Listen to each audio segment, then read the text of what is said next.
Hello everyone, today I'm going to teach you how to free up a ton of iPhone storage. So, let's get started.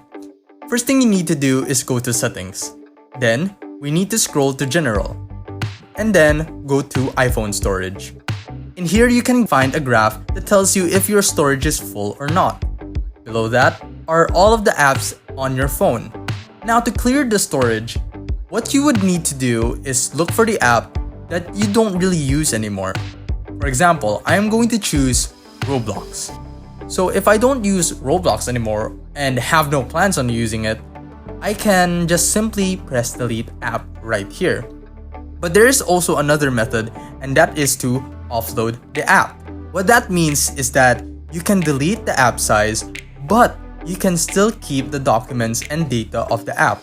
So now I'm just going to offload by pressing the offload right here. And after a few moments, it removes all the app size, but it still keeps the documents and data of the app. So if I want to use it again, I would just have to reinstall it.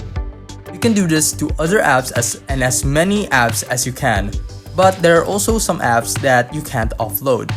Now, once you finish uploading, just restart your iPhone by pressing the volume up button first, then your volume down button, then just hold the power button till it asks you to slide to power off, or just hold it till your phone turns off. After restarting, you will find that you have cleared up a lot of space on your iPhone.